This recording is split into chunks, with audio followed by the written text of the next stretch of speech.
Okay, aku ada satu soalan. Kalau kan kita dah nak masuk 2026. Okay, korang rasa korang nak repeat balik tak 2025? InsyaAllah akan repeat.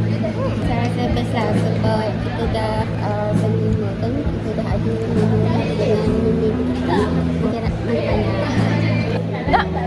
1000 kali ditanya pun 1000 kali nak repeat. Wow, kenapa? Sebab best. Sebab banyak memori baru, banyak pelajaran baru. 10/10. Okay, kalau diberi pilihan, aku tak nak repeat 2025 sebab boleh. Aku tak nak. Ada tahun yang lebih menarik daripada 2025. Saya nak repeat benda-benda yang manis je. Saya nak repeat.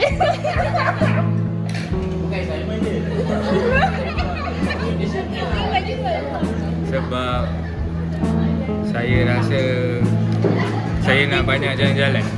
Kalau diberi peluang untuk repeat, saya akan repeat. Okay, dia macam ni lah. Kalau diberi pilihan tu nak memanglah nak Tapi dalam Islam ni tak boleh ada kalau-kalau tau. Nak tahu sebab apa? Sebab kalau-kalau tu semua mainan syaitan. Bila sebab kalau ni memang main syaitan. Dia macam ni, kita nak tak nak kita kena terima je macam tu. Apa yang lepas tu lepas, apa yang negatif tu kita buang. Ambil yang positif je. Tahun 2025 ni saya banyak buat silap, Saya banyak buat salah. and kalau nak kata ulang tu mestilah saya nak ulang supaya saya tak buat kesilapan tu.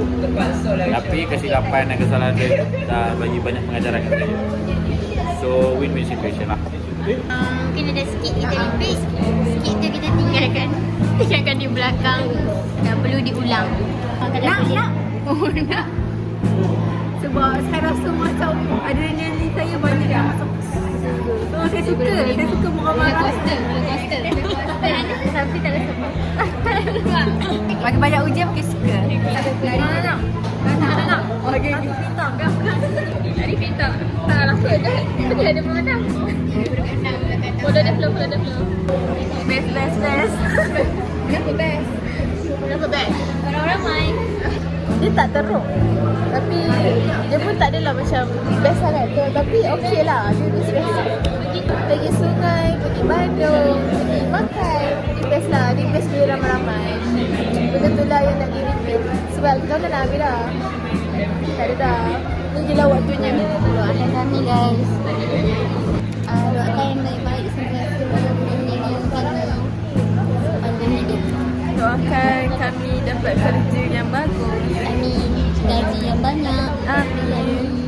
Jodoh yang baik. Amin. Dan sentiasa cemerlang dalam hidup.